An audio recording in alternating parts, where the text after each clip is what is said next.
Are you a service-based business owner looking to increase profits to fund your lifestyle? Well, this podcast is for you. We bring you inspirational guests sharing actionable tips to solve many of the struggles you face each and every day.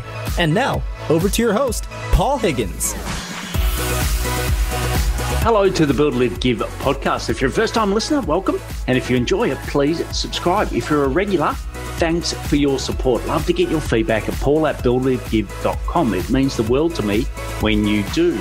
Welcome to take notes. And also there's a full transcript that we'll give you at the end as well. But if you want to take notes during it, please do. Our guest is someone who had many roles, including his own startups and also advising other startups. He was consulting or contracting for a contact center and realized he had stumbled upon a rocket ship and hitched on for a ride. He is now the CMO for a fast-growing, fully work-from-home contact center, which delivers amazing service in any language to brands around the world. So why listen? You will learn that omni-channel is so important in providing excellent customer service, and it is a hybrid of people and tech. What is needed to build a work-from-home culture, and how thought leadership is essential in building your brand. As a startup, they are very aware of their competitors. So yes, they wanted to give you as much as possible, but what we've also done is given you as a listener an exclusive download, which I'll give you more details on at the end of the show. So now over to Zoltan Lorantffy from TalentWorldGroup.com. Welcome, Zoltan Lorantffy from Talent World Group to the BLG podcast. Great to have you here, Zolly. Oh, lovely to be here with you, Paul. Thank you very much for having me. Look, it's my pleasure. I know we had a lovely conversation when we first met. I can't wait to share that with everyone listening today. But why don't we kick off with something that your family or friends would know about you that we may not? Yeah, I enjoy art, and I also play piano. I've been playing it for years. And so I'm a dabbler in the arts, as they say, albeit to everyone's chagrin. But I do my best. So what's art for you? What do you do? I've done a little bit of painting in the past, although I haven't had that much time to get back into it. But I do play a song here and there. And so it's very much something that I enjoy doing. Yeah, and do you compose your own? Do you play Used to. And, it's very much a labor of love, but it also depends on how much time is available. And some days have just a bit more time than others. But slowly and surely, I try to get back into some kind of a routine. Yeah, so I remember circa maybe 7 or 8, and I had this friend. I lived in a country town and there wasn't a lot of culture, let's call it that. And I had a friend whose stepfather was a classic pianist. He was a lawyer by trade, but and he would play in the morning. That's what you'd wake up to in the house. And that sound has just never left me. It's just an amazing thing. And unfortunately, my parents tried to destroy the moment because we had a pianola. And for listeners, that's where, you pedal to play, not to actually do it on the keyboard. And, every time someone would come to the house, you'd have to play, New York, New York or something. And, run and go, oh, your son's amazing, your pianist, piano player. But no, it was just me pedaling away. I haven't seen that in quite some time. Yeah, that's interesting. Yeah, they were great for parties. Not great if you're studying as I got later in life because, hear some horrible singing and piano playing all through the night. But anyway, I digress. But that's all the fun, right? That's what it's all about. Spot on. It was just the point to create the atmosphere. You never had a boring night at our house, that's for sure. Oh, sounds like a lot of fun. And look, I know you've, had a very extensive career, had lots of roles. The Seymour, and there was lots of roles, which was great because you've had that diversity. And I know you've also worked for others and you've also had your own businesses. So why don't you just give us a quick summary of that elaborate career? Sure. So at a very high level, I went into the business world, first into banking, believe it or not, and then I changed into project management, and from project management to management consulting. And so I worked for a few management consulting firms and had clients that were enterprise level And then at a certain point, I decided to go out on my own and get into the startup world, which was an incredible learning experience. I've always been fascinated by startups and also technology. And so I gave that a good shot for a couple of years and really enjoyed it, and had a startup of my own and also advised for other startups on growth strategies, everything that's business related, in which also includes marketing and sales. And then I rather fell into TWG from the CEO. I met him in the past. And so I first advised for the company and then are now leading marketing globally as a CMO. And that is for talent. That's our Talent World Group. Excellent. Well, we'll certainly learn more about TWG soon, but the startup world. All right. So like you said, you spent a couple of years in it advising, having your own, and you said you learned some really valuable lessons. What were some of those lessons? Oh, it's many, many. If I had to point out a few, working with clients and all different types of clients, working with all different kinds of people, I think was an incredible learning experience. And so many of my clients were in very large corporations. And then afterwards, my clients were founders of smaller companies. And so understanding, how to work with them, listen. I learned how to listen, and I still very much work at that, of course. It's a lifelong lesson. And learning how to handle conflict, of course. But also one of the more interesting things that I've learned, and for the past 8 or 9 years, I've been a work from home plus remote worker. And so for different businesses, I've either worked from home as an independent contractor, but also I have managed remote teams globally. And that has been a very interesting experience. And it's what really drew me a lot to TWG, apart from the business itself, of course, was their entire work from home model. And so I felt that I truly found a home there. Okay, great. So listening, working with clients, that's great. And what about, just back to the startup for a moment, what about the growth hacks? Like, what, from a marketing and sales perspective, what can everyone listening now take away from your lessons learned? Oh, yes. Be as agile as possible would be my number one suggestion. And that is for any size corporation, but especially in the startup world, this is very much key to success, where founders will come up with a product and then they'll test it out. And then depending on what those findings are, decide what to do next. And I think many people that begin a startup sometimes lose sight of the fact that you have to keep on doing that. It's a habit. In other words, if you come up with a great product and service, you test it out in the marketplace. It may be the right product, wrong market, right market, wrong target audience. And maybe all of that is correct, but it's just not the right location. And so it's a lot of testing, and it's a lot of getting things out there and then receiving the intel and then revising. And if you have to, and I know that this is a word that's been overdone, pivot, changing course. And that is the toughest thing, I think, for startups to grapple with.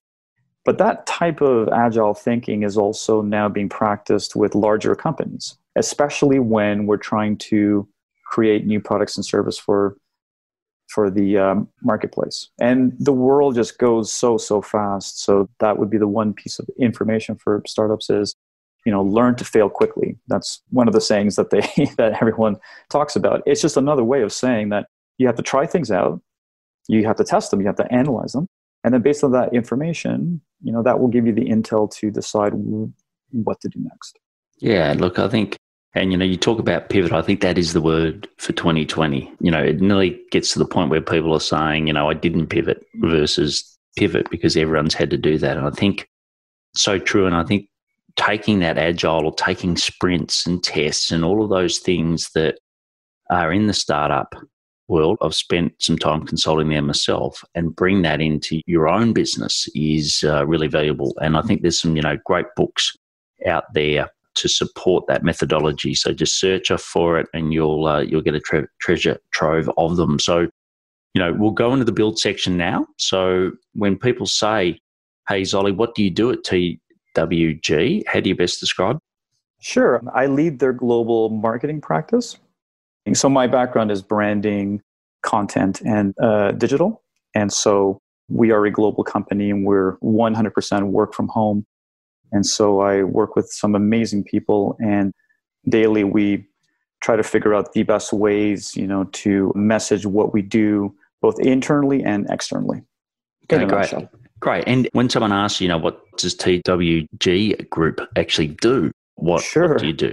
Yeah, at a high level, we're a tech-enabled global contact center services company, which means that we work with very large clients to provide them with amazing contact center support anywhere on the planet. And since all of our people work from home, we're able to deliver these services in any language, dialect, and culture imaginable. Impressive. And the classic is yesterday, I won't mention them, but the largest telco here in Australia, and let's say their service is probably not at the top of the pile. There's a general rule. But yesterday, I got sent to their chat function on SMS or on text, wherever you are in the world listening. And it was actually quite a good experience. They solved everything. I could do it whilst I did other work, and it was enjoyable. For you, what you see as the percentage of voice versus non-voice that's happening in a contact center these days? Absolutely. There are many advancements in technology, especially in the contact center world. And what we're finding is that it has to be a very well-blended approach. So customers, especially today, they crave a lot from their brands. And seeing as we've learned a lot since the pandemic. So when the pandemic hit, people were forced to isolate. And so people found that they were really longing for more transparency, higher levels of trust from their brand. And that had to be done through digital, but also through a live agent.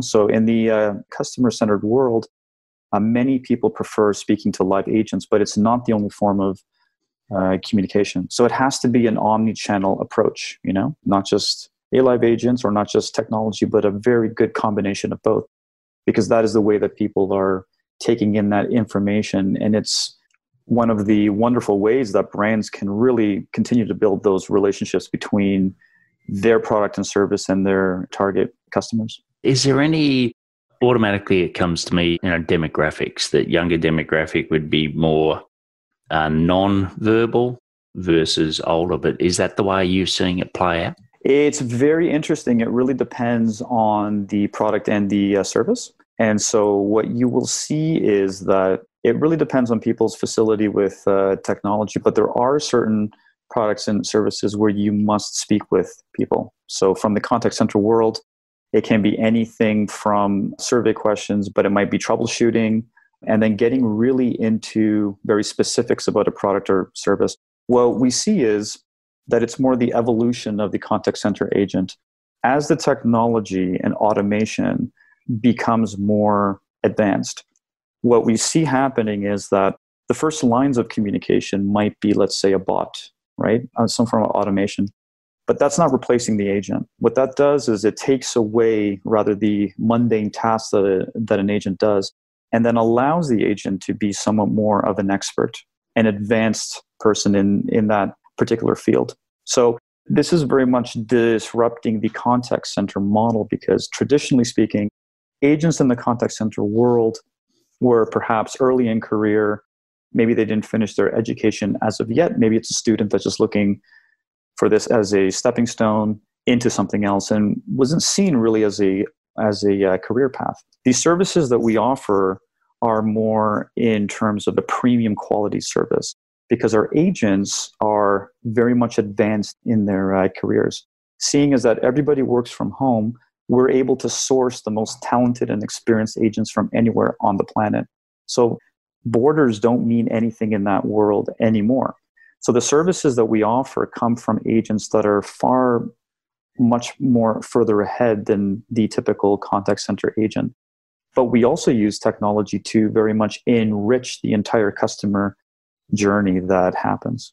Does all that make sense? Yeah, look, it does. It does. And, I worked at Coca-Cola. We used to have large contact centers, and the technology was okay, but I can see now that the companies like yourself that are doing it well has really helped with that hybrid.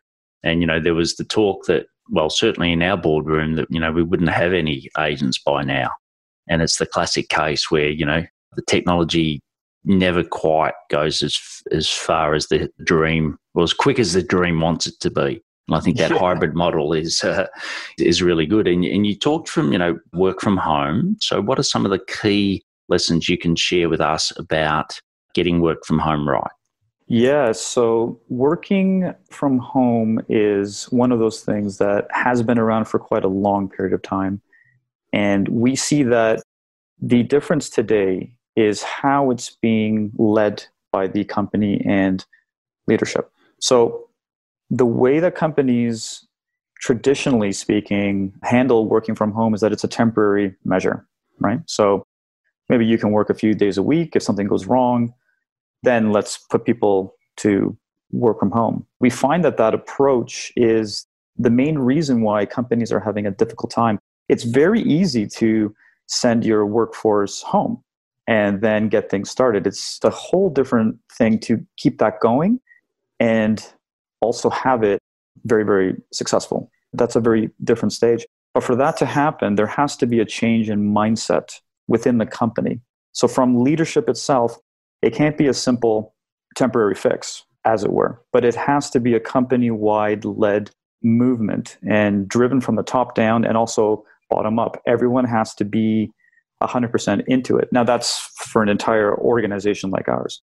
For other organizations that are thinking of just moving their people or moving their departments, it still has to be something where processes and technology, but also the culture has to shift a bit. Because when everyone's at home, you need to recreate that sense of community and connectedness and people staying in touch. And they can't see each other face to face. So how then does a company simulate that in a virtual world? So these are rather the complexities of working from home if you're just doing it in a temporary way versus working from home as a proven model for higher productivity for the future. Yeah, so you talk about that community. So what are some specific things that TWG do to make that special for the person or the agent working from home? Sure. So we are very much people focused. And so this is where technology, and this is why we're a very tech enabled firm. I mean, technology is our friend. We're buddy all throughout this. And so we make sure that all of our teams are connected online through virtual groups. And we do that in various platforms where everyone stays connected. We also take very strong stances on things like corporate social responsibility. As a matter of fact, I facilitate a bi-weekly call to talk about all of the initiatives that we do. So we very much energize our people to be active. We have wellness programs to get people moving, whether it be exercise or hiking or walking. So just because people are in the cloud, so to speak, doesn't mean that sense of community and connectedness diminishes. In fact, it probably increases more because you have to remain in contact. So there are different ways of doing that, and every company will have their own way of doing it. But what you're really doing is you're building a virtual culture. It's a culture. It's an ecosystem and a culture that you have to build. When you look at it that way, it's very, very different than what we see out there with companies that are just doing it on a 1-2 or maybe just team basis and then thinking that everyone will come back to the office. It's a very different experience. And, generally in an office environment, you would have, a cluster of people doing a similar role in a similar position. So that's sort of like the team dynamic. How do you create those virtual groups online? And also, what's the size of the cluster? What have you learned from that? It's fascinating because we are a company that is over 2 years old, but we're profitable. We were profitable after the first year and a half. And so we are not a typical startup at all. We're scaling to such an exponential growth over 300% a year.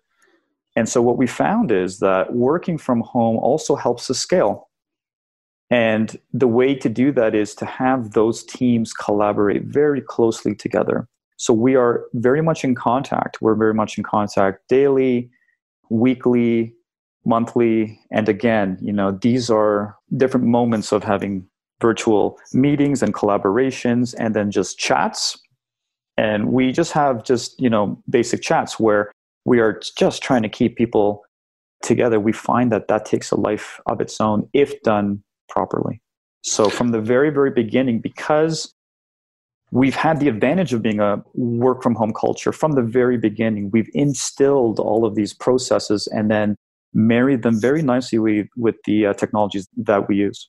Right, but do you still have, teams of 6 people, teams of 8 people? Do you have a manager? Just give us a bit of a view on the practicalities of how a team works day in, day out. Sure. So there are different teams. There are different departments. Each department will have its own cluster of people. When we're working on projects, each project will have certain managers and certain line managers. So it really depends on the projects. Each project will have certain management that will overlook it. But just like any other corporation or company, we have agents. We also have managers, supervisors. We have we have more senior roles and C-level suite people. But we run a very flat matrix. This is the very nice thing about our company is that when somebody comes in, because we're also virtual, people speak with each other irrespective of the title that they hold. We make that incredibly clear. This is something that I very much value, and I've had in a previous organization too, where I have run a very flat org in the past. But at TWG, we do it quite masterfully, I think, in the sense that when people walk in, the first thing that we tell them is, you can talk to anybody here. You can talk to the CEO. You can talk to your fellow colleagues. Take us to, I suppose, how you specifically, how a group runs. Is it small clusters of teams? Do you have line managers? How does that all fit together? Sure. So just like any other contact center or company, we have different teams. We have teams of agents. We have managers. We have supervisors. We have seniors. And then we have the C-level suite. But what I've really come to love about TWG is that we're a very flat organization. And so we have teams together that get together, but then we have entire, company-wide meetings. Of course, when an agent first arrives, whether it's an agent or someone more senior, the first thing we say is that they can, and they should, reach out to anyone that they please. And so I have conversations with agents, with managers, with people in creative. And so that's done on purpose because everyone is responsible for everyone else's journey in this company. It's a very much a people first type of organization. And how would they approach you? Is that through Slack? Is it through, how would they go about doing that? Sure. There are some applications that we do use to stay connected. And some of them are known in the marketplace and then some not so known, but very, very similarly to how some companies do it. And we also do it quite differently. But yes, these apps do serve a very similar purpose of staying connected. And whenever we need to get something done, of course, through one of these apps, we're able then to all come together and respond quickly and get those things solved. You talked before about, you're responsible for the brand, the content, digital. What are some of the things that you're seeing at the moment in that space to help acquire new clients?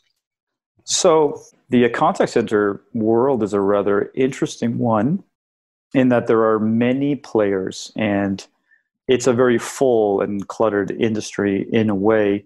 And so I think oftentimes it gets a little bit of a bad rap only just because of perhaps some notion that contact centers, might be a bit of a stuffy environment and kind of a bit of a boiler room type of situation, right? Where people don't really want to be there. And that very well may be true, but we are certainly disrupting that entire model because we do see that particular model is very problematic on a few different fronts, which is why we do have this work from home culture. This is not just something that is a temporary measure. This is something that truly has benefits. So what people want to see from contact centers are a high level of service, optimal customer service, the best possible.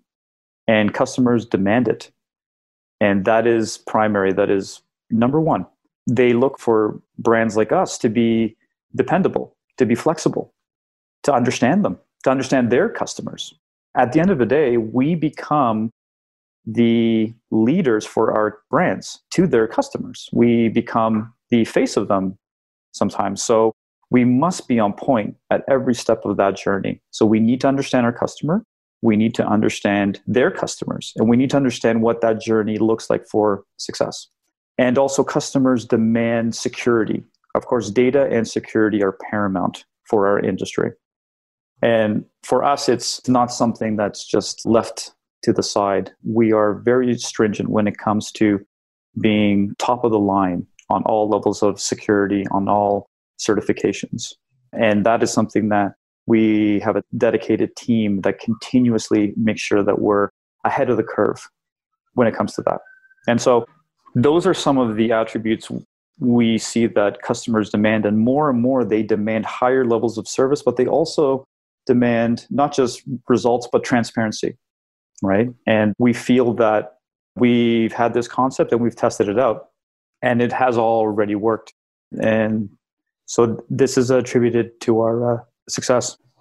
You spoke before that your role predominantly is brand content digital. So what are some specific things that you're doing in that space to drive more clients to TWG?